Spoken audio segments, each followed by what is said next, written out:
NEET 2018 का question number 18। आओ समझते हैं हौले हौले से। 3 ऑब्जेक्ट थे, पहले क्वेश्चन साहब समझ लो। 3 ऑब्जेक्ट थे, object A, object B, object C. Object A sphere था, ऑब्जेक्ट बी डिस्क था, ऑब्जेक्ट सी रिंग है।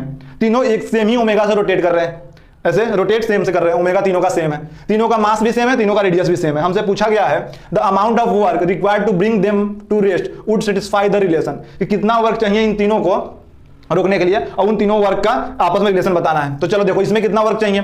तो वर्क डन, सबसे पहले ये देखो कि जो वर्क डन होता है, वर्क डन W, वो होता है चेंज इन काइनेटिक एनर्जी। बोलो सही, चेंज इन काइनेटिक एनर्जी।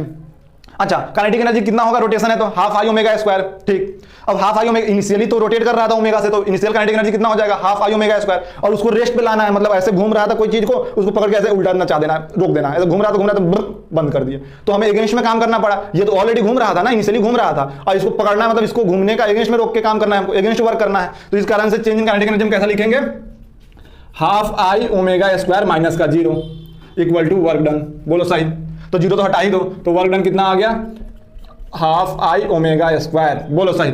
अब जब ये हाफ आई ओमेगा स्क्वायर आ गया तो ओमेगा तीनों के लिए सेम ही है, ओमेगा तीनों के लिए सेम है, मतलब कि वर्क डन किस पे डिपेंड करेगा, सीधा आई पे, मोमेंट ऑफ इनर्शिया पे। यहां से क्या करेंगे, work done directly proportional to moment of inertia, और जिसका मोमेंट ऑफ इनर्शिया ज्यादा उसका वर्क डन ज्यादा। तो मोमेंट ऑफ इनर्शिया किसका ज्यादा होगा, तो आओ देखते हैं। स्फीयर का कितना होगा, I A, moment of inertia of sphere about the axis of rotation कितना हो जाएगा, 2/5 mr स्क्वायर, जो कि निकल के आता है अपना 0.4 mr स्क्वायर। ये पहला ऑब्जेक्ट, ऑब्जेक्ट ए का आया। ऑब्जेक्ट बी का कितना होगा, डिस्क का आई बी होता है mr स्क्वायर बाई 2, तो ये आएगा 0.5 mr स्क्वायर, ये आई बी हो गया, ये डिस्क का हो गया। और रिंग का कितना होता है, तो देखो रिंग का यहाँ लिख दें, आई सी जो होगा, और रिंग का होता है सीधा सीधा mr स्क्वायर। ठीक, तो ज्यादा किसका है, आई सी ग्रेटर है, फिर आई बी ग्रेटर है, फिर आई ए है। इसका मतलब कि I C greater than I B greater than I A.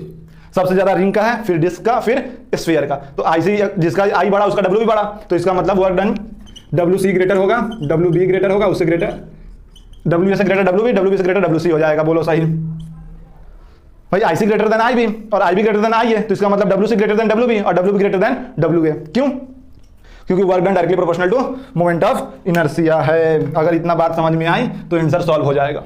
तो मोमेंट ऑफ इनर्शिया किसका निकल गया ज्यादा, रिंग वाले का, मतलब आईसी का mr स्क्वायर, इसका होता है 0.45 mr स्क्वायर और उसका 0.5 mr स्क्वायर। तो इसका मतलब ऑप्शन कौन सा हो जाएगा, W C greater than W B greater than W A. Option first हो जाएगा, नोट करो।